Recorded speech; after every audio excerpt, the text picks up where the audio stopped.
Astagfirullahaladzim. Astagfirullahaladzim.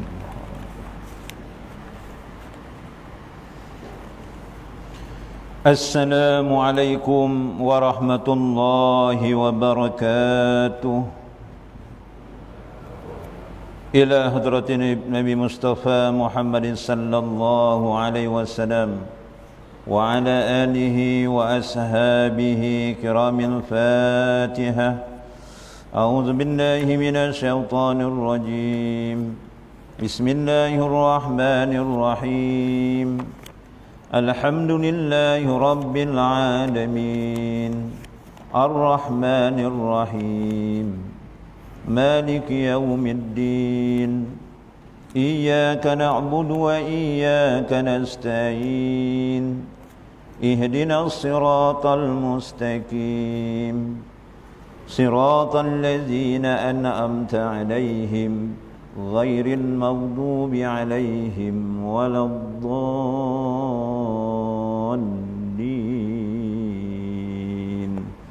آمين. أعوذ بالله السميع العليم من الشيطان الرجيم. بسم الله الرحمن الرحيم. الحمد لله رب العالمين. Hamdan hamidin, hamdan syakirin, hamdan sabirin, hamdan marzukin, hamdan kasiran tayyiban mubarakan fih, hamdan yuwafi ni'amahu wa yukafi'u mazidah. Ya Rabbana lakal hamdu kama yanbaghi li jalali wajhika wa azimi sultanik. Allahumma ahrijna min zulumatil wahmi wa akrimna bi nuri fahmi waftah alaina bi marifati ilmi wa nawwir qulubana kama nawarta samsa wal qamar wa sahil lana abwaba fadlik. Allahumma nina bil ilmi wa zayyina bil hilmi wa akrimna bit taqwa wa jamilna bil afiyah. Rabbana atina fid dunya hasanah wa fil akhirati hasanatan wa qina azaban nar. Wa sallallahu ala sayyidina Muhammad wa ala alihi wa sahbihi wa baraka wa sallam. Walhamdulillahi rabbil alamin. Taqabbalallahu minkum. A'udzu billahi samii'il 'aliim minasy syaithaanir rajiim. Bismillahirrahmanirrahim. Alhamdulillahi rabbil alamin. Wa bihi nasta'in 'ala umurid dunya waddin. Wassalatu wassalamu Muhammadin asrafil anbiya'i wal mursalin wa ala alihi wa sahbihi ajma'in. Qala Allah subhanahu wa ta'ala, a'udzu billahi minasy syaithanir rajim. Ya ayyuhan nabiyyu inna arsalnaka syahidan wa mubassiran wa nadhira wa da'iyan ila Allahi bi isnihi wa sirajan munira. Wa bassiril mu'minina bi anna lahum minallahi fadlan kabira. Sadaqallahul azim. Bismillahilladzi la yadurru ma'asmihi shay'un fil ardi wala fis sama' wa huwas samiul alim. Bismillahi ma sya'allah la yasukul khaira ilallah. Bismillahi ma sya'allah la yasrifu su'a ilallah. Bismillahi ma sya'allah ma kana min ni'matin fa minallah. Bismillahi ma sya'allah la ya'ti bil hasanati ilallah. Bismillahi ma sya'allah la hawla wa la quwata illa billah. Yang berbahagia lagi dikasihi Tuan Pengurusi Masjid Farid Bilal serta semua barisan ahli jawatan kuasanya. Yang dihormati tuan-tuan imam, tuan-tuan Bilal, tuan-tuan guru, para alim ulama. Yang dihormati tuan-tuan haji, puan-puan hajah, tuan-tuan, puan-puan, hadirin hadirat yang dikasihi lagi dirahmati Allah sekalian. Apa khabar semua? Alhamdulillah. Kapari kapeh waras iso nyauri ki alhamdulillah lah. Alhamdulillah. Terlebih dahulu marilah kita sama-sama bersyukur pada Allah Subhanahu wa taala yang telah muliakan pada kita akan nikmat yang tidak terhitung, yang tidak mampu kita membilangnya, sebagaimana dalam surah Nahl ayat 18. A'udzu billahi minasy syaithanir rajim. Wa in ta'uddu nikmatallahi la tuhsuha. Dan semoga nikmat yang Allah Taala kurniakan pada kita yang tidak terhitung itu, mudah-mudahan kita dapat gunakan, manfaatkan pada jalan yang diredai oleh Allah Subhanahu wa taala. Sebab itu kita disuruh amalkanlah satu doa yang Rasulullah ajar kepada sahabatnya, iaitu Muaz bin Jabal. Amalkanlah doa ini terutamanya setiap kali kita selepas solat, sama ada solat fardu apatah solat fardu maupun solat sunat. Pendek aja doa ni tuan-tuan, sebagaimana yang dibacakan oleh tuan imam tadi. Allahumma a'inni ala zikrika wa syukrika wa husni ibadatik. Allahumma a'inni ala zikrika wa syukrika wa husni ibadatik. Kalau ramai Allahumma a'inna. Ya Allah, ya Tuhanku, kita mohon pertolongan kepada Allah. Ya, kita nak mengingati Allah ni bukan senang. Kita dapat hadir ke rumah Allah ini pun dengan pertolongan Allah. Ya? Allahumma a'inni ala zikrika wa syukrika wa husni ibadatik. Ya Allah, ya Tuhanku, tolonglah aku supaya sentiasa zikrullah, sentiasa ingat padamu. Mudah-mudahan hati kita sentiasa ingat pada Allah. Mudah-mudahan amalan kita pun sentiasa anggota badan kita mengingati Allah. Begitu juga lidah kita ringan untuk mengingati Allah, contohnya untuk berzikir. Dan yang kita mohon pertolongan pada Allah supaya sentiasa bersyukur pada Allah. Dan kita mohon pada Allah Subhanahu wa taala semoga kita dapat memperbaiki amal ibadah kita dari masa ke masa kerana Allah Subhanahu wa taala, bukan kerana yang lain. Hadirin hadirat yang dirahmati Allah sekalian, diam tak diam kita telah berada pada hampir penghujung bulan Zulqaidah, 27 Zulqaidah setelah terbenamnya matahari tadi. Dan alhamdulillah bulan lepas kita sama-sama, saya bukan mengajar tuan-tuan depan saya ni para alim ulama semua ya. Saya cuma bual-bual aja, isi masa kosong daripada maghrib sampai isyak. Terutamanya nak mengingatkan diri saya yang begitu banyak kelemahannya dan kejahilannya tuan-tuan. Yang mana tuan-tuan hadirin hadirat yang dirahmati Allah, pada bulan lepas kita telah sama-sama mengulang kaji, iaitu berkenaan kelebihan umat Nabi Muhammad sallallahu alaihi wasallam yang tidak diberikan kepada umat-umat terdahulu. Umat-umat dahulu orang entuk, tapi umat Nabi Muhammad sallallahu alaihi wasallam dia dapat. Ya. Tuan-tuan ingat lagi tak ni? Saya rasa tuan-tuan diam semua ingatlah tuan-tuan kita ni kalau tak ingat dia lupa, kalau lupa dia tak ingat. Itu saya lah tuan-tuan, mungkin tidak. Yang pertamanya tuan-tuan hadirin hadirat yang dirahmati Allah, kelebihan umat Nabi Muhammad sallallahu alaihi wasallam ini tuan-tuan diberi pahala berlipat kali ganda ataupun ganjaran yang begitu besar. Ya, amal soleh yang kita lakukan ini diberi pahala berlipat kali ganda. Contohnya apa tuan-tuan hadirin hadirat yang dirahmati Allah, yang saya terangkan yang lepas. Contohnya selepas kita solat fardu isyak, tapi tak semua orang terpilih tuan-tuan. Tapi Parit Bilal ni semua terpilih lah tuan-tuan Ini saya cakap orang kutub utara yang tak ada orang. Nampak mudah, tapi kadang-kadang orang gawe tuan-tuan walaupun hukumnya sunat, tapi ini sunat muakkadah, sunat yang berat, sunat yang dituntut, iaitu melaksanakan 4 rakaat selepas solat isyak. Kita buat 4 rakaat, sama ada 4 rakaat 2 salam ataupun 4 rakaat 1 salam. Itu terpulang masing-masing tuan-tuan. Ganjarannya seumpama kita mendapat malam Lailatul Qadar. Tengok, dilipat kali gandakan oleh Allah. Yang keduanya, kelebihan umat Nabi Muhammad sallallahu alaihi wasallam. Apa kelebihannya tuan-tuan? Ni ulang ringkas tuan-tuan. Iaitu dalam melakukan suatu amalan diberi pahala, diberi keampunan. Kita melakukan satu amalan ni, ada amalan kita buat entuk pahala, diberi keampunan, dan malah kadang-kadang diberi naikkan darjat. Sebagaimana yang tuan-tuan lakukan sekarang ni tuan-tuan. Tuan-tuan pergi ke masjid ni tuan-tuan tadi, lagi-lagi kalau pergi masjid mengikut sunnah Nabi, daripada rumah dah ambil wudu, kemudian pula mulakan langkah kaki kanan, kemudian baca pula doa, setidak-tidaknya baca bismillahi tawakkaltu 'alallah la haula wala quwata illa billah. Setiap langkah tuan-tuan pergi ke masjid tadi tu dapat pahala, diberi hasanat. Bukan setakat diberi pahala, malah dia apa? Malah diampunkan akan dosa-dosanya setiap langkah. Terutamanya yang dimasukkan kat sini adalah dosa-dosa yang kecil. malah seterusnya dinaikkan darjat. Untungnya tuan-tuan, siapa rumahnya adoh yo lagi okey.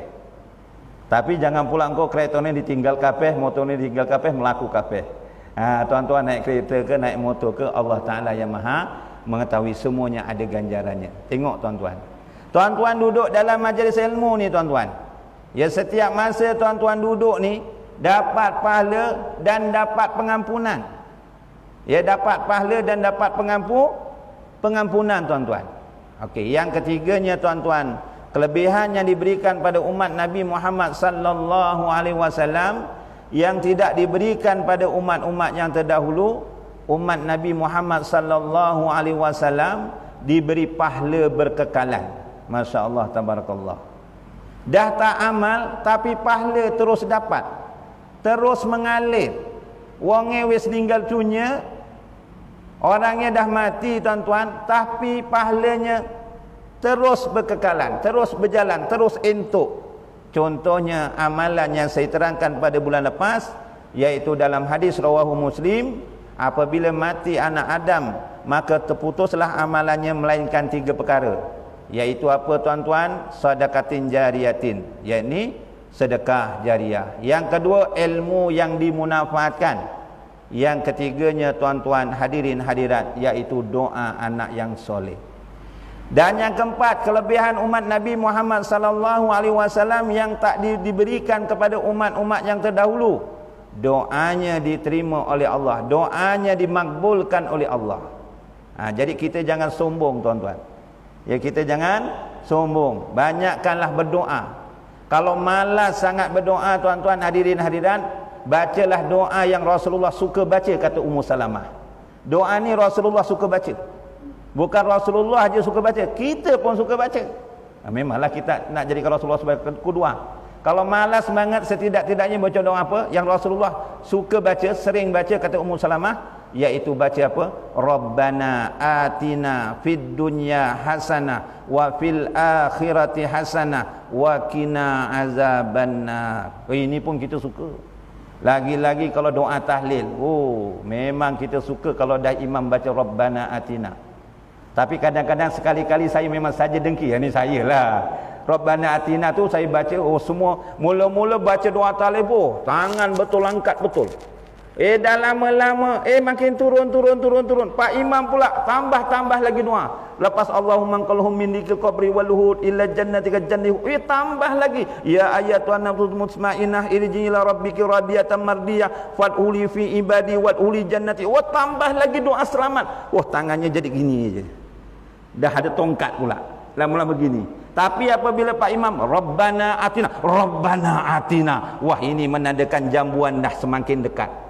Kalau tak ada jamuan semakin dekat, selipar semakin dekat. Itu terus. Rabbana atina. Bacalah Rabbana atina. Jadi kita tuan-tuan hadirin hadirat, jangan susah tuan-tuan. Ada satu tempat tu cerita para salafus soleh lah. Ini cerita para salafus soleh, orang-orang soleh. Ada satu masa ada rumah ni gak berlaku kat Indonesia lah. Ya? Mbah saya cerita. Kalau mbah saya bohong-bohong lah saya. Dia cerita ni dia nak buat kenduri. Kenduri arwah tuan-tuan, ya. Kirim arwah senang cerita. Orang buat kenduri arwah bukan besok nak buat majlis, malam ni besok nak buat majlis, 1 hari buat persiapan. Mau seminggu buat persiapan betul.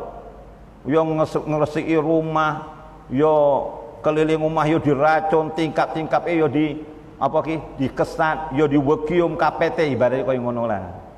Orang datang bukan nak tengok tepi rumah, get tekone mengi. Apa ketok? Ya orang ketok. Ini dari jauh pula tuan-tuan. Ya tak nampak, tapi persiapan tu. Yok makmu ingonan ni apa yok esok mengi. Jamuannya apa? Yok ayam organik ke, ayam daging ke, ayam apa ya? Lapi lauk apa? Dah buat persiapan betul-betul. Berlakunya majlis dah jemput, WhatsApp dah jemput, cakap lisan dah jemput, telefon dah jemput. Tiba-tiba Pak Imam tak ada. Pak Bilal pun tak ada. Orang yang selalu pergi masjid pun tak ada. Bukan dia mulau, tak. Kebetulan masa tu memang banyak crowded dia punya aktiviti. Cakap bahasa Inggeris pula ya. Crowded aktivitinya. Jadi tuan-tuan, yang dekat situ ni yang biasa-biasa, orang awam biasa. semua pakai songkok hitam, pakai t-shirt, suar jeans, suar selek. Ada orang hamba Allah ni pakai baju Melayu, pakai kopiah. Kopiahnya pun dah renyuk-renyuk gitu, ada tahi lalat sikit, tapi bersih lah. Tapi bukan nak anu orang yang tak lerat. Agak-agak siapa yang suruh baca doa? Siapa yang buat tahlil? Orang yang pakai t-shirt ke, pakai baju Melayu, pakai kopiah, ataupun yang pakai songkok hitam, ataupun tak pakai songkok? Sudah barang tentu kita tengok siapa? Yang pakai kopiah tu lah yang suruh baca tahlil, suruh baca doa. Allah. Tu minta tolong tuan rumahnya, tolonglah dik, tolonglah. Tolonglah, dah tak ada imam ni, tolonglah. Tolonglah. Dia pun tak tahu apa-apa. Tahunya apa yang dia tahulah. Oleh kerana dia minta tolong, dia pergi jugalah. Apa yang dibaca? Terus saja Al-Fatihah, terus Abdul Zikri fa'lam annahu la ilaha illallah. Pak Imam selalu baca 33. Oleh kerana dia tak hafal doa tahlil tu, dia bawa 300 la ilaha illallah. Wah, okey juga. Betul lah tu namanya tahlil, dan nama tahlil tu la ilaha illallah. Baca sampai 300. Lepas sudah macam-macam baca kul huwallah, kul a'udzu bifalaq, kul a'udzu binas, Fatihah, kemudian dia baca doa apa tuan-tuan? Dia baca doa apa?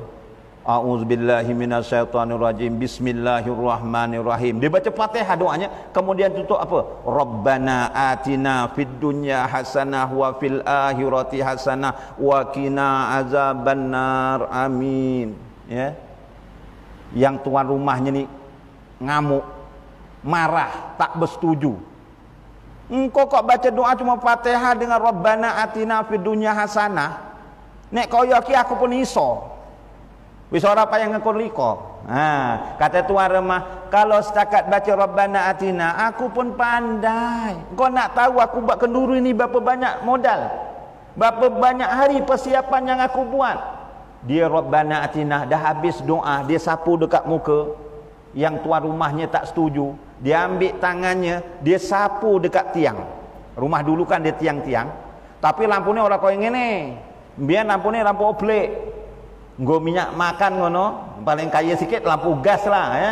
Oh, bawahnya terang, atas gelap. Dia sapu dekat tiang tu, dia macam tak terima lah. Dia baca Rabbana atina tu, bercahaya tiang tu tuan-tuan. Bercahaya. Itu menunjukkan mungkin walaupun dia baca cuma Rabbana atina fid dunya hasanah, tapi betul-betul ikhlas. Dia bersih daripada zahirnya dan batinnya. Maksiat hatinya pun dia memang betul ikhlas nak menolong tuan rumah ini. Mungkin doanya diterima oleh Allah. Daripada orang yang baca doa panjang, baca tahlil sampai 3 kali ulang. Oh, masa baca hamdan kasiran thayyiban mubarakan fi. Oh, tengok dalam masjid ni yang hafal doa tahlil macam aku seorang ni. Mulai tengok dia rasa bangga. Tapi bukan imam sini ya. Ini kan pula saya tak kata siapa ni, contoh. Wah, aku baca doa orang lain tak apalah, ana baca tak tengok Yasin dah. Lepas tu tambah lagi ayat-ayat yang orang jarang baca. Hebat sungguh aku. Dia baca panjang-panjang niat macam tu, macam mana? Lebih baik dia baca pendek. Tapi jangan pula nanti ahli semua baca Rabbana atina aja tuan-tuan. Ini contoh cerita tuan-tuan ya. Jadi tuan-tuan hadirin hadiratnya dirahmati Allah, tadi saya nak cerita apa tadi? Kelebihan umat Nabi Muhammad ni doanya dimustajabkan oleh Allah. Tidak-tidaknya kalau kita ada masalah tak dapat mengaminkan doa imam, baca doa setidaknya Rabbana atina. Tapi janganlah teruk sangat. Ada orang baca doa sembahyang subuh dia baca doa. Sembahyang zuhur dibaca apa? Bismillahirrahmanirrahim. Doaku macam subuh tadi. Amin. Dah. Ada yang macam tu. Tapi bukan ambil Bilal lah. Nanti sembahyang asar, Bismillahirrahmanirrahim. Aku baca doa aku sama macam sembahyang subuh tadi. Amin. Ya Allah, kebangetan kau yang ini ya.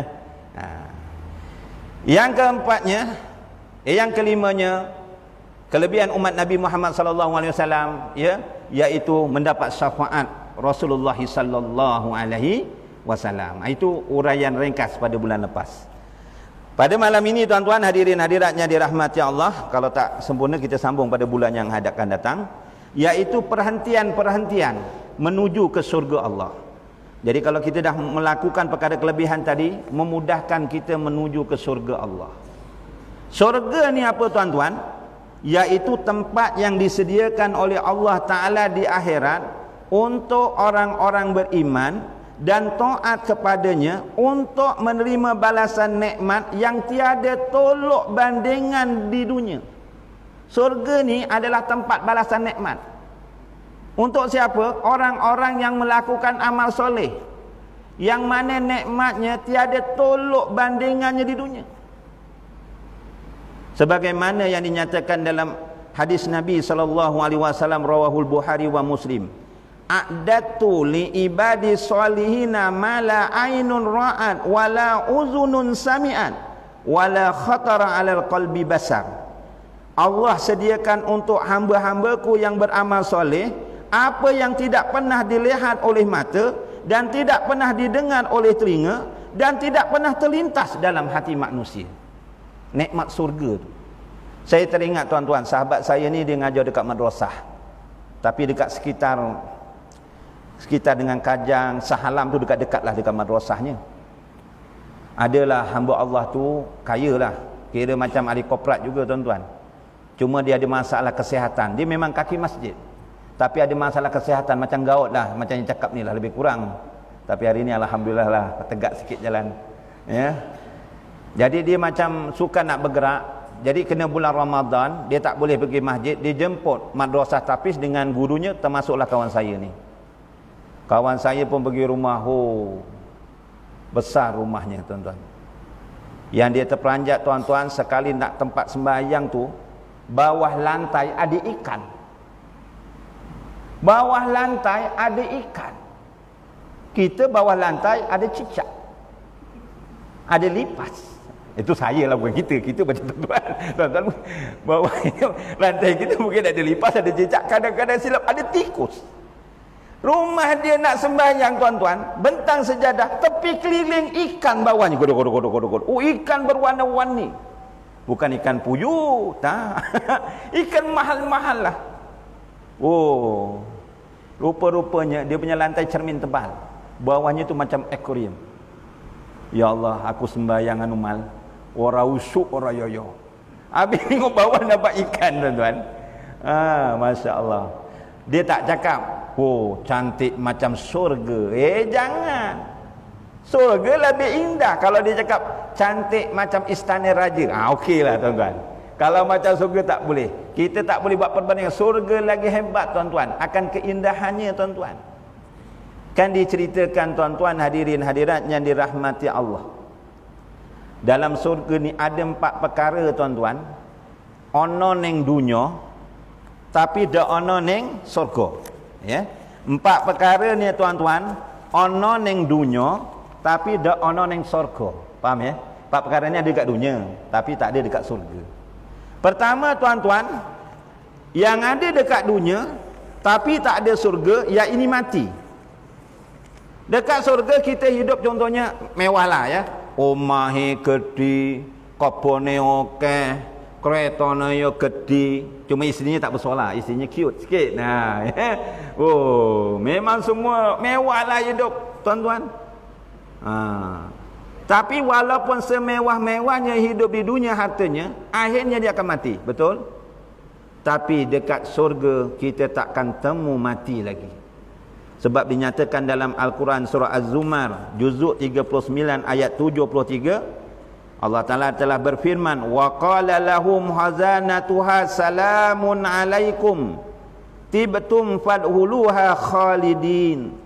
Salam sejahtera kepada kamu. Kita masuk surga ada yang beri salam. Berbahagialah kamu, maka silalah masuk ke dalam surga ini dengan keadaan tinggal kekal di dalamnya. Dalam surga kekal.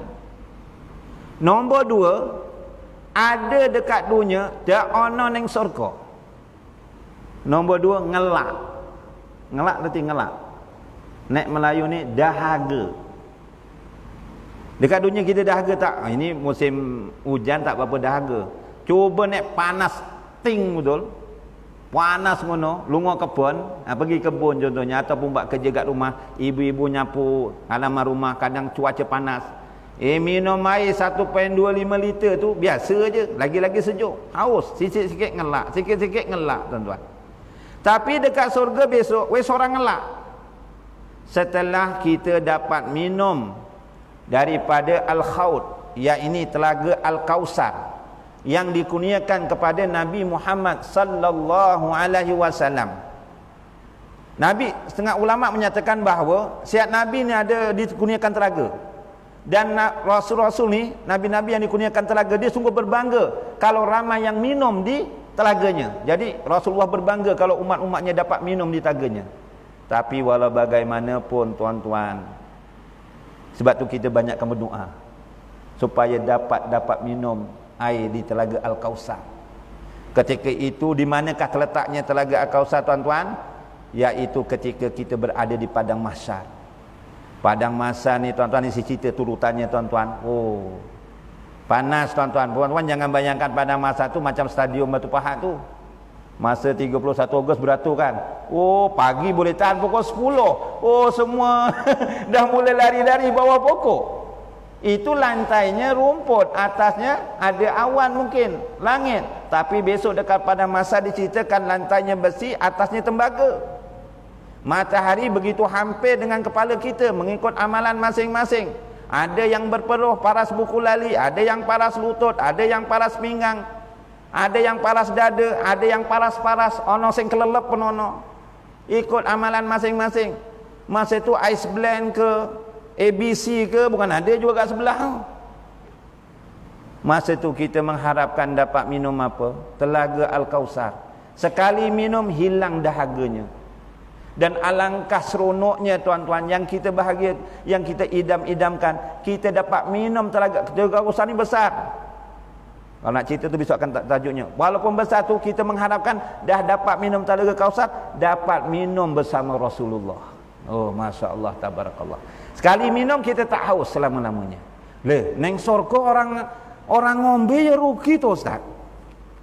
Neng surga orang ngombe ya rugi. Sedangkan dekat surga tu ada aliran sungai. Ada aliran sungai arak. Tapi araknya diminum tak memabukkan. Ada aliran madu, susu. Kita minum dalam surga bukan kerana haus, tapi kerana bersedap-sedap, kerana suka-suka je minum tuan-tuan. Dan yang ketiganya ada di dunia, tak ada di surga, iaitu buang air kecil dan buang air besar. Neng surga orang nguyuh. Maksudnya tak buang air kecil, tak buang air besar tuan-tuan. Dan diceritakan dalam riwayat hadis, saya nak bacakan panjang tuan-tuan dalam kitab ni. Besok kita dekat surga tuan-tuan, kekuatan makan, kekuatan minum, kekuatan bersetubuh. Bersetubuh tahu ya? Tak payahlah hurai, ahli pun tahu dah sampai. Kita ni dah tua-tua ni dah macam perhiasan aja, yang muda-muda ni berpusing lagi. Ya. Tuan-tuan, hadirin. Dah cerita lagi tajuk pula.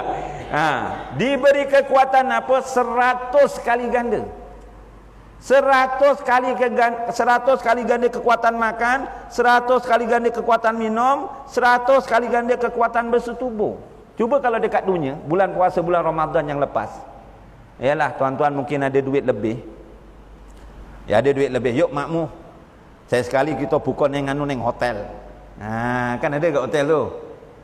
Kita ambil yang paket paling murah lah, RM80 cukup lah.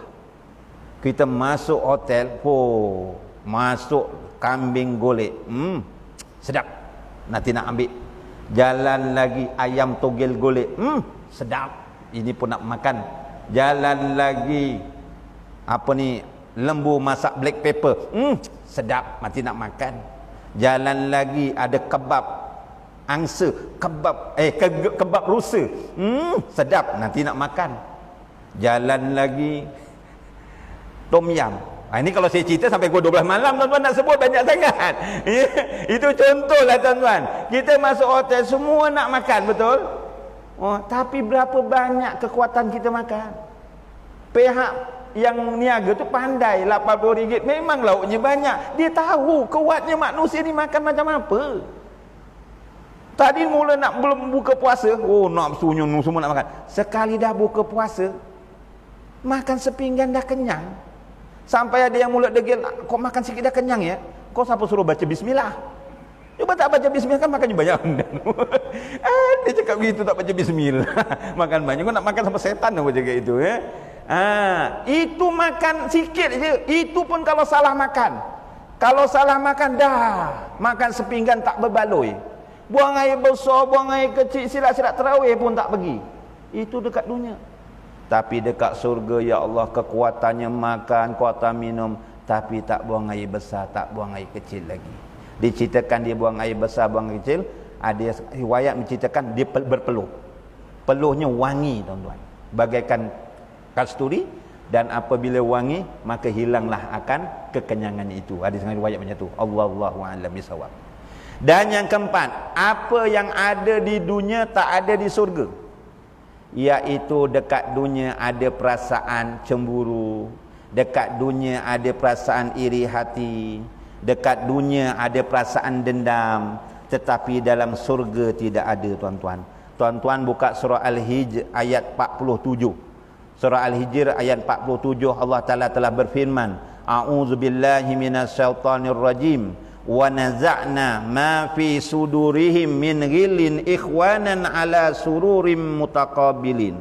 Dan kami lenyapkan segala rasa dendam yang ada dalam hati mereka. Mereka merasa bersaudara duduk berhadap-hadapan. Tuan-tuan, besok kita kalau masuk surga, ni cerita. Tuan-tuan buka Mustika Hadis jilid yang Allahumma salli ala Muhammad, jilid yang kedua yang bahagian belakang tu, ya. Tuan-tuan, besok kalau masuk surga, terutama yang orang lelaki, bidadari dah tunggu. Kalau pintu ni bidadari dah tunggu. Bidadari buat apa dia tunggu? Inna fil jannati la mujtami'an li huril ain yarfa'na bi aswatin lam tasma' khalaiqa bi misliha yaqulna. Sesungguhnya di surga ada kumpulan bidadari yang menyanyikan satu lagu yang amat merdu, belum pernah didengari oleh semua orang akan semerdu itu. Disambut bidadari menyanyi dengan merdu. Sebab tu dekat dunia, lagi-lagi laki, jangan terasik dengan nyanyian perempuan dan wanita. Lagi-lagi seni kata yang bukan-bukan, tuan-tuan. Lagi-lagi yang nampak gambarnya, tuan-tuan. InsyaAllah kita tahan dekat dunia. Besok masuk surga, bidadari menyanyi. Apa nyanyi, tuan-tuan? Contohnya bahasa Melayu. Saya cakap bahasa Arab mungkin tak faham, tuan-tuan. Kamilah yang kekal abadi, tidak binasa. Kamilah yang lemah lembut, tidak kasar pula. Kamilah yang tetap reda, tidak marah duka. Kamilah yang dara belaka. Nyanyi. Masa tu, tuan-tuan masih hidup berumah tangga. Tuan-tuan namanya Haji Marto, contohnya. Saya wetok jenenge Surtina. Sini nama Surtina. Baik, tak ada. Haji Marto ada? Tak ada. Ya, selamat. Kalau ada minta maaf. Walaupun jenenge Haji Marto, tapi Haji Marto sing soleh. Wetoke jenenge Surtina, tapi Surtina sing soleha. Dua-dua mati, dua-dua masuk surga. Ya? Ditakdirkan dua-dua masuk surga. Habis, Ustaz. Nek orang rumahnya 3, isinya 3, kabeh solehah, piye? Kabeh telu-telu mlebu surga. Nek sing lanang. Tapi saya tak berani sajalah, tuan-tuan cakap je.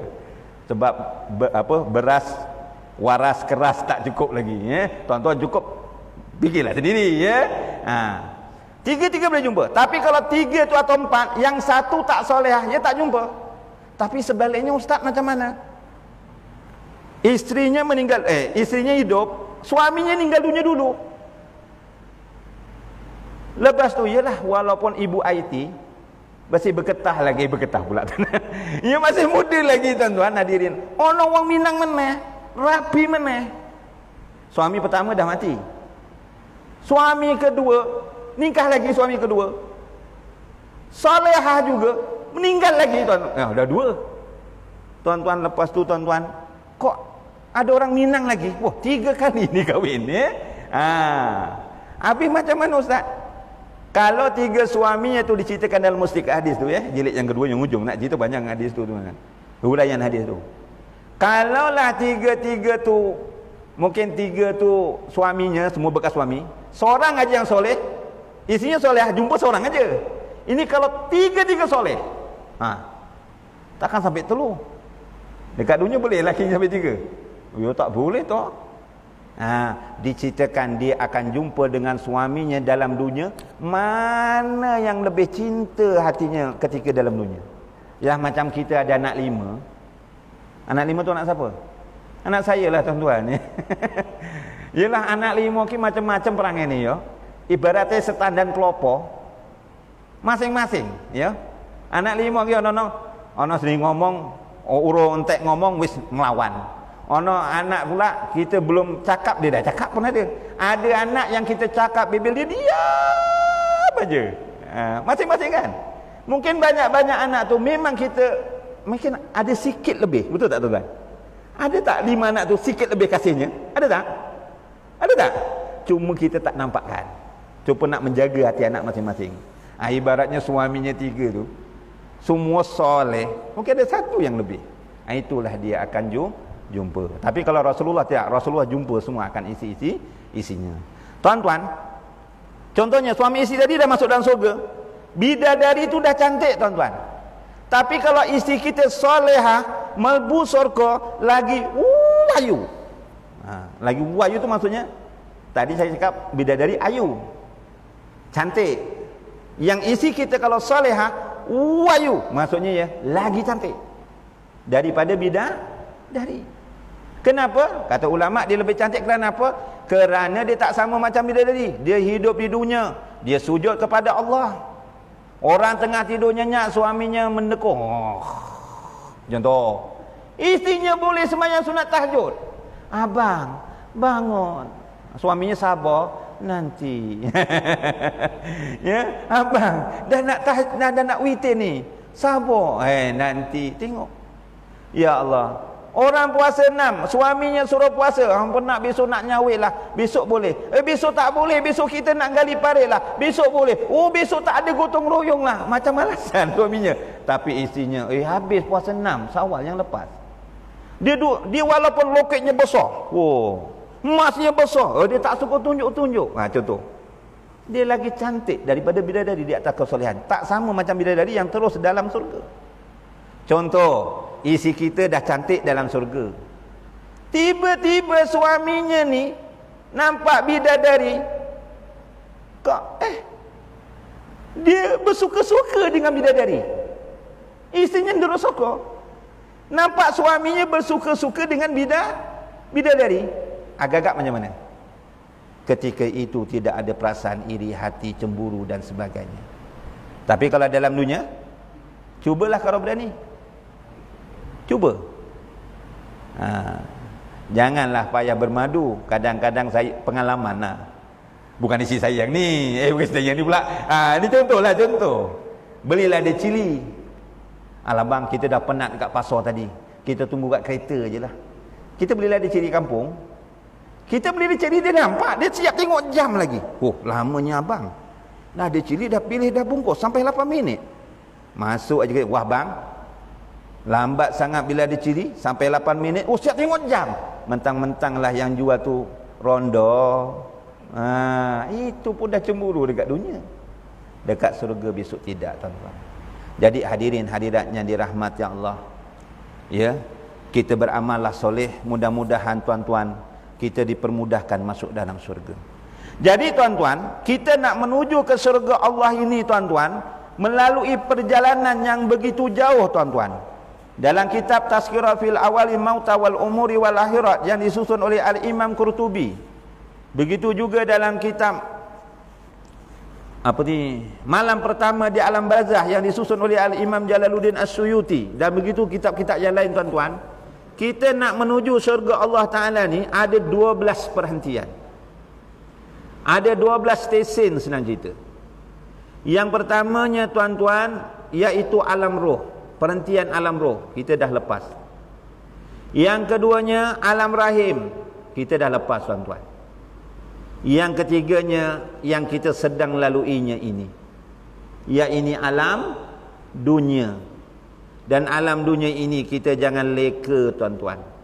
Sebab itu mbah-mbah kita ada cakap, kita manusia urip ning dunya sedilu ai, semestine kita golek bekalan sing akehi.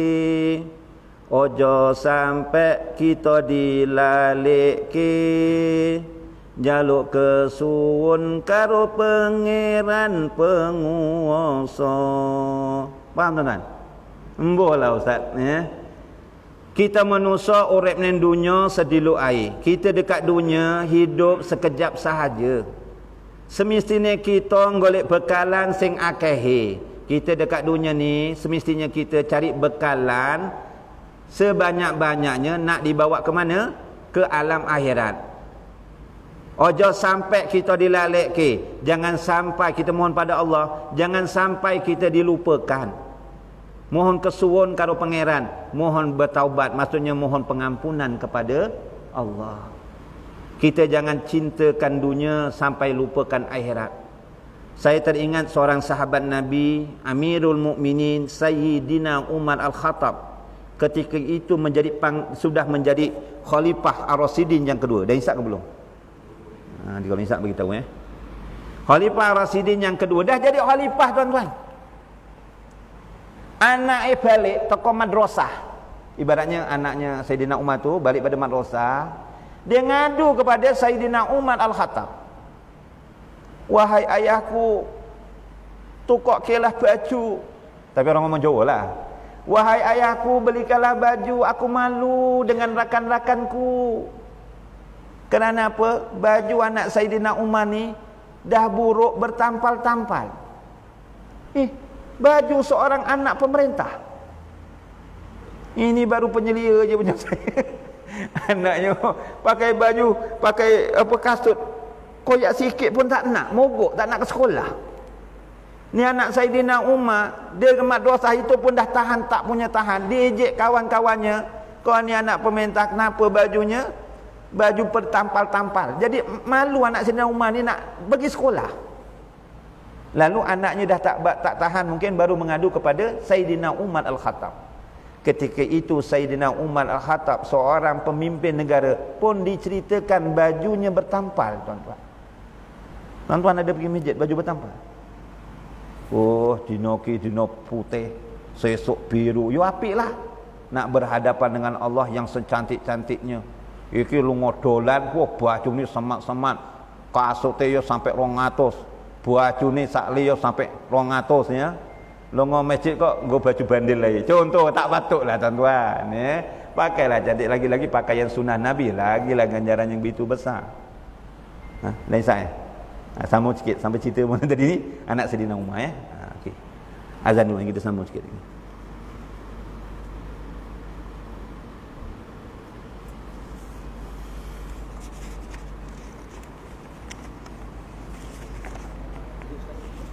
Okey.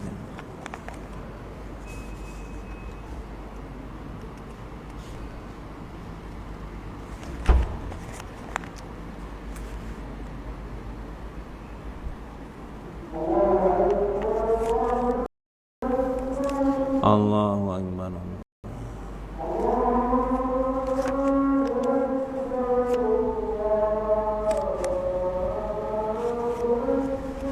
Allahu Akbar.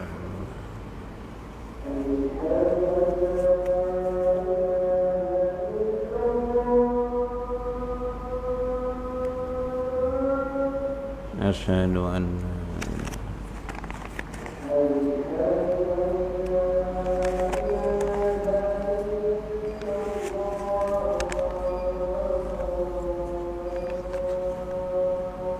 asyhadu an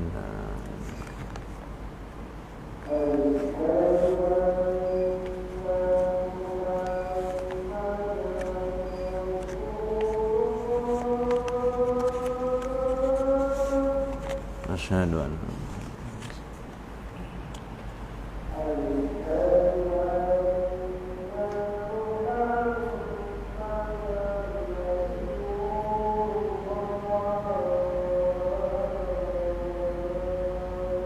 asyhadu an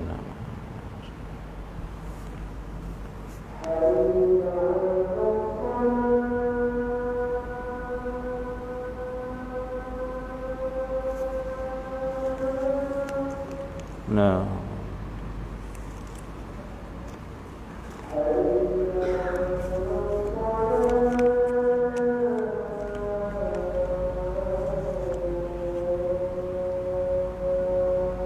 No.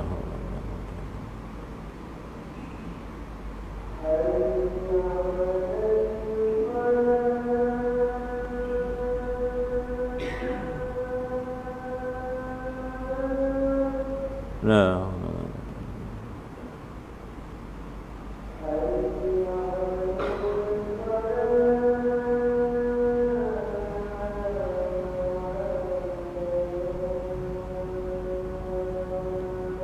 nah.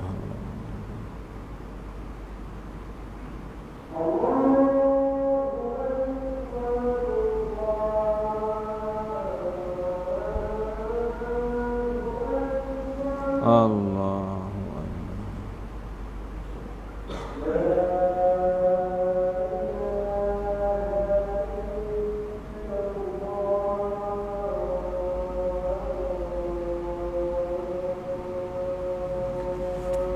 La ilaha illallah Muhammadur Rasulullah. Allahumma rabb hadhihi da'wati tammah wa salatu qaimati sayyidina Muhammadin wa salatu alaihi rabbana wa ba'athu maqam mahmud alladhi wa'ata innaka latuliful mi'an rabbi fili wa li walidayya wal mu'minina yawma yaqumul hisab. Tuan-tuan hadirin hadirat yang dirahmati Allah. Anak Saidina Umar tadi, dia malu nak pergi sekolah sebab sahabatnya, sebab kawan-kawannya ejek. Bajunya bertampal-tampalan. Ialah budak, tuan-tuan. Lalu dia mengadu pada ayahnya. Lalu ayahnya pun simpati terhadap permintaan anaknya yang bajunya dah buruk, bertampal-tampal. Sedangkan baju Saidina Umar pun bertampal. Ada setengah riwayat ada 14 tampalan, tuan-tuan. Lalu Saidina Umar Allah Ta'ala simpati terhadap anaknya, dia pergi kepada yang pegawai yang menjaga Baitul Mal, ataupun sekarang Majlis Agama Islam lah contohnya. Lalu Amirul Mukminin jumpa kepada pegawai yang menjaga Baitul Mal tersebut, boleh tak senang cerita dahulukan sebanyak 4 dirham untuk keperluan diriku, nanti awal bulan tolaklah gajiku. Ibaratnya begitulah senang cerita. Saidina Umar sampai dia nak suruh dia punya pegawai yang menjaga Baitul Mal tu, dia nak gunakan duit 4 dirham, nanti tolak gajinya di awal bulan. Agak-agak kalau pemerintah yang suruh arahkan, lagi-lagi perkara yang kecil, agak-agak kalau kita jadi pegawai banyak soal ke? Bukan 4 dirham, 40 dirham kita bagi.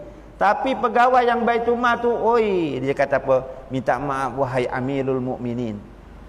Suruh yang dipahamkan suruh tolak gaji kamu wahai Amirul Mukminin awal bulan depan. Ada tak jaminan umur kamu sampai bulan hadapan? Oh, pegawainya cakap begitu pada Amirul Mukminin. Minta maaf wahai Amirul Mukminin, ada tak jaminan umur kamu ini sampai umur kamu tu untuk bulan depan? Amirul Mukminin terus dia kejam, ya, melirikkan air mata. Tiada jaminan umurku sampai bulan hadapan. Tak apalah. Amirul Mukminin akhirnya dia tak jadi utang dengan Baitul Mal. Lalu berkata pada anaknya, sabarlah wahai anakku, sekolahlah seperti biasa. Tengok, seorang Amirul Mukminin yang tidak cintakan dunia, mengambil sekadar keperluannya. Ya, kita boleh harta benda ini hanya dekat luar kita, jangan sampai dekat pertama hati kita adalah dunia. Pertama di hati kita hendaklah Allah Subhanahu wa taala. Dan perhentian seterusnya, tuan-tuan, yang ketiga ni, tuan-tuan mainkan peranan. Sebab perhentian yang ketiga ni akan menentukan perhentian yang keempat, iaitu alam barzah. Kalau nak alam barzah kita ni, alam kubur kita menjadi salah satu taman surga, maka dekat dunia ini beramallah soleh sebanyak-banyaknya.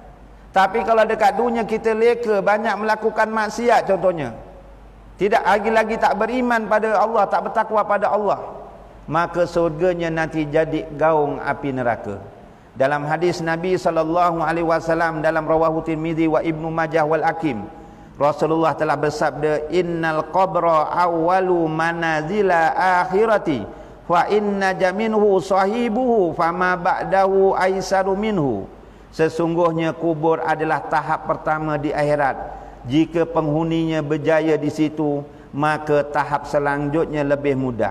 Senang cerita gini, kalau neng dunia ne wis kepena, kuburnya itu menjadi salah satu taman surga, maka perhentian seterusnya pun akan senang. Tapi kalau dekat kuburnya menjadi salah satu gaung api neraka, dah kena azab dekat kubur, maka perjalanan perhentiannya seterusnya di padang mahsyar, di yaumul mizan, di yaumul yaumul hisab, yaumul mizan, di titian sirat, itu akan sukar tuan-tuan. Jadi tuan-tuan, kita belum terlambat lagi sebab kita berada di alam dunia. Ya, selagi nyawa tak dekat tenggorok, selagi matahari tak terbit daripada arah barat, kita berpeluang lagi untuk bertaubat, kita berpeluang lagi untuk beramal soleh tuan-tuan. Dan tuan-tuan, apabila cerita azab kubur ni tuan-tuan, kata Sayyidatina Aisyah radhiyallahu anha, satu doa yang Rasulullah sering amalkan tuan-tuan. Doa ni penting tuan-tuan. Sebab tu ada guru bertanya dengan anak muridnya. Mungkin tuan-tuan dah dengar lah cerita ni. Cuma saya lupalah nama guru tu. Allahumma salli ala Muhammad. Gurunya lupa namanya. Tak apalah. Guru tu bersoal jawab dengan muridnya. Cuba tuan-tuan jawab. Dalam dunia ini apakah yang paling gagah? Mungkin tuan-tuan cakap gajah. Betul. Tapi kata guru tu, yang paling gagah adalah bukit ataupun gunung. Bukit atau gunung kalau ditiup angin, dia berubah ke tak? Dari segi akalnya tak berubah, tapi kalau dengan keizinan Allah dia boleh berubah. Dari segi biasanya memang akalnya tak berubah. Kalau berubah teruklah kita. Gunung Kinabalu ditiup angin berubah, pindah ke Baik Bilal. Hoi, jangan. Bukit atau gunung kena panas, cair ke tak? Tak. Bukit atau gunung kena sejuk, dia tak beku. Tapi segagah-gagahnya bukit dan gunung, besi lebih gagah daripada bukit dan gunung, kata guru. Betul? Besi dibuat traktor, buat enjin keruk, disodok jadi padang jarak, padang terkukur. Betul. Sedangkan bukit gunung itu sebagai pasak bumi. Wal jibalu autada, kan? Segagah-gagahnya besi boleh merobohkan, boleh meratakan bukit dan gunung. Ada yang lebih gagah daripada besi, kata guru, iaitu api. Betul. Tuan-tuan ambil spring kereta, spring lori, besi spring tu. Nak buat sabit, buat pahat, buat tempat tukang besi, dibakar sepanas-panasnya sampai merah, boleh dibentuk, boleh lembik. Tengok, segagah-gagah besi, api lebih gagah daripada besi. Ya, segagah-gagah api, apa yang lebih gagah? Ya, ini air, kata guru. Betul. Segagah-gagah air, apa yang lebih gagah? Kata guru tersebut adalah manusia. Sebab manusia ada akal. Air boleh diempang, dapat menghasilkan hidroelektrik. Air dah kotor, dicuci, diproses, dialirkan ke rumah tuan-tuan. Betul? 2 hari tak keluar mengamuk. Bukan tuan-tuan lah. Segagah-gagah manusia, badan sado, kaki pukul. Contoh, metik kelapa sawit, sekali tarik, 2 pelepah jatuh, buas jatuh. Memang jempol lah. Badan gagah, kaki pukul contohnya. Apa yang boleh kalahkan dia? Kata guru tu mengantuk. Betul juga. Tengah dia nak pukul orang, mana? Ini lawan. Tiba-tiba ngantuk. Aduh, ngantuk betul lah, tak jadi. Mengantuk, kalah. Lebih gagah daripada manusia gagah. Apa yang lebih gagah, kata guru tu, daripada mengantuk? Tuan-tuan tadi contohnya, 1 hari dah bekerja. Pulak-pulak pergi maghrib, ingatkan nak balik. Tiba-tiba ada kuliah pula.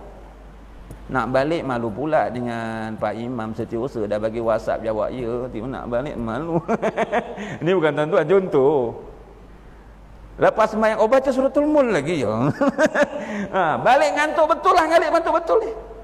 Isi abang ke abeng ke memang dah ngantuk.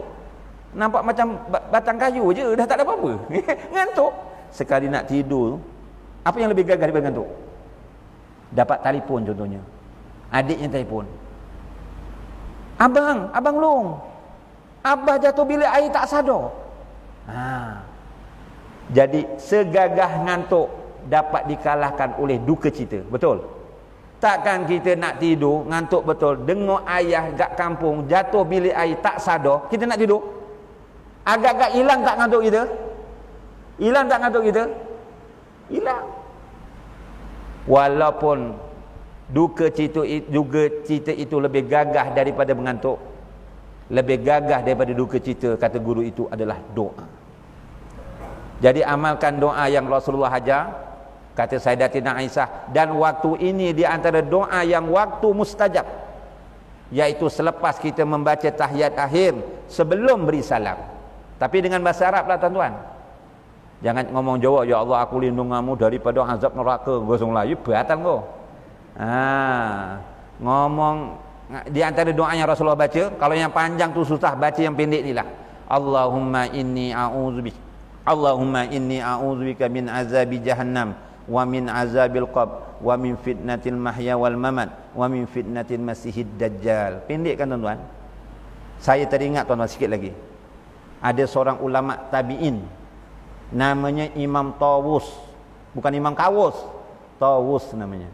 Imam Tawus ni zaman tabi'in, bermakna dia tak pernah jumpa Rasulullah. Dia jumpa para sahabat. Imam Tawus ni dia berguru dengan sahabat lebih daripada 50 orang sahabat dia berguru. Imam Tawus ni mengerjakan haji lebih daripada 40 kali, diceritakan riwayat hidupnya. Imam Tawus ni terkenal dengan doa, kemustajaban doanya.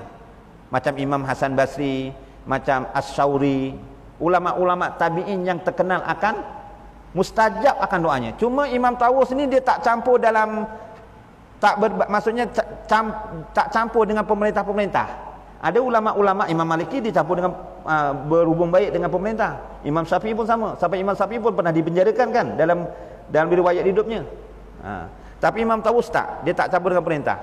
Cuma Imam Tawus ni tuan-tuan, walaupun ulama geledekan tuan-tuan, ulama yang masyhur, dia cuma kalau nampak anak muridnya lepas sembahyang ataupun anaknya sendiri lepas sembahyang, dia akan tanya, "Wahai anak muridku, kamu lepas sembahyang?" "Ya." "Kowe bocor apa ora doa jauhkan 4 fitnah?" Tapi tak jauh lah tuan-tuan. Kau baca tak doa tadi dalam sembahyang lepas baca tahiyat akhir, kau baca tak Allahumma inni a'udzubika min azabi jahannam wa min azabil qabr? Anak murid kata, "Aku orang bocor guru ni, saya tak baca." "Wahai tuan guru," apa kata Imam Tawus? "Ulang meneh sembahyangnya." Suruh ulang semula sembahyangnya. Anaknya sendiri, "Wahai anakku, kamu sembahyang tadi, kau baca tak doa menjauhkan 4 fitnah tadi?" "Tak baca wahai ayahku." "Ulang semula." Padahal doa tu bukan rukun. Betul? Rukun ke? Sunat hayat aja kalau kita baca tu kan. Sunat hayat. Buat dapat pahala, tinggalkan rugi. Tinggalkan rugi. Kalau tak apa-apa tu betul juga, tu yang tak apa-apa, tak buat tak apa-apa. Kalau rugi, rugi baca kan. Itu zaman tabi. Walaupun dia sunat ayat, Imam Tawus ni macam dia jaga macam rukun lah. Kan? Itu zaman tabi'in. Kita zaman tabi'in ke? Oh jauh. Kalau dengan hari kiamat, siapa yang lagi hampir? Ya zaman kita. Jadi kita janganlah tinggalkan kalau boleh. Imam Tawus tadi jaga berat, kita pun jaga tuan-tuan. Jadi hadirin hadirat, jam pun dah hampir pukul 9 tuan-tuan. Pendek ada bagusnya, panjang pun ada bagusnya. Tapi baju ni dah pendek pun, takat ni lah saja. Baru sampai nombor apa tadi? Nombor 4. Cuma sebelum saya akhir ni, minta tolong bagikan kertas ni.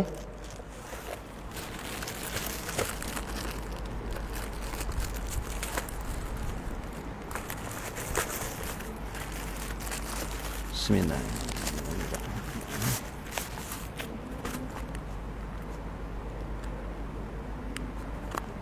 Lebih pula kan tadi. Okey tuan-tuan, ada satu doa ni tuan-tuan hadirin hadirat. Saya ambil dalam kitab doa, minta maaf, hadis 40 peringatan tentang kubur dan kematian yang disusun oleh Syekh Muhadir bin Haji Jul, ya. Syekh Muhadir bin Haji Jul, pengguru Syekh Muhadir Haji Jul. Amalkan doa ini, kalau senangnya lepas sembahyang je lah tuan-tuan, ya. Amalkan doa ini supaya mohon kita di akhir hayat kita mati dalam keadaan husnul khatimah, ya, dalam keadaan mati dalam keadaan husnul khatimah. Yang tuan-tuan baca selalu, Allahumma tim lana bi husnil khatimah wa la tahtim alaina ya Allah bi husnil khatimah, tu teruskanlah tuan-tuan. Ini sebagai penambahan. Jangan baca nama kami, itu hadis Nabi tuan-tuan. Baca daripada Allahumma ja'al khaira umri akhirah wa khaira amali khawatimah wa ja'al khaira ayyami yauma alqaq. Ya Allah, jadikanlah sebaik-baik umurku pada penghujungnya. Kalau ramai Allahumma ja'al khaira umrina akhirah lah, ya. Sebaik-baik amalku pada penutupnya, dan jadikanlah sebaik-baik hariku hari ketika aku bertemu dengan Allah. Tuan-tuan rindu tak dengan Allah? Kena tanamkan rindu pada Allah, rindu pada Rasulullah. Kita nak jumpa Allah, kita nak jumpa Rasulullah besok dekat akhirat. Dan yang keduanya, mohon dijauhi daripada fitnah kehidupan dan kematian. Allahumma inni a'udzubika minal azzi wal kasal wal jubni wal buhli wal kharami wa a'udzubika min azabil qabr wa a'udzubika min fitnatil mahya wal mamat. Kalau nak sambung terus, wa min fitnatil masihid dajjal pun boleh. Ya Allah, sesungguhnya aku berlindung denganmu daripada lemah, malas, rasa penakut, kedekut dan menyusahkan orang lain. Maksudnya kita minta jauh daripada nyanyuk, ya, pikun. Aku berlindung denganmu daripada azab kubur, dan aku berlindung denganmu daripada fitnah kehidupan dan kematian. Apatah lagi kita hidup ni di akhir zaman, lagilah banyak fitnah, ya. Jadi saya setakat itu saja yang saya dapat sampaikan. InsyaAllah kita sambung dalam bulan depan, insyaAllah. A'udzubillahi minasyaitanirrajim. Bismillahirrahmanirrahim. Alhamdulillahi rabbil alamin. Wassalatu wassalamu Muhammadin asrafil anbiya'i wal mursalin wa ala alihi wa sahbihi ajma'in. Allahumma arinal haqqa haqqa warzuqna tiba'ah wa arinal batila batila warzuqna tinabah. Allahumma ati Muhammadanil wasilah waj'al fil mustafina mahabbata wa fil alamina darajata wa fil muqarrabina sarrah. Rabbana atina fid dunya hasanah wa fil akhirati hasanah wa qina azabannar. Wa sallallahu ala sayyidina Muhammad wa ala alihi wa sahbihi wa baraka wa salam. Walhamdulillahi rabbil alamin. Subhanakallahumma wa bihamdika asyhadu an la ilaha illa anta wa astaghfiruka wa atubu ilaik. Bismillahirrahmanirrahim. Wal 'asr innal insana lafi khusr illa alladziina amanu wa amilus shalihat wa tawassaw bil haqq wa tawassaw bis sabr. Shadaqallahul azim. Dengan ini saya sudahi dengan wabillahi taufiq wal hidayah. Wassalamualaikum warahmatullahi wabarakatuh.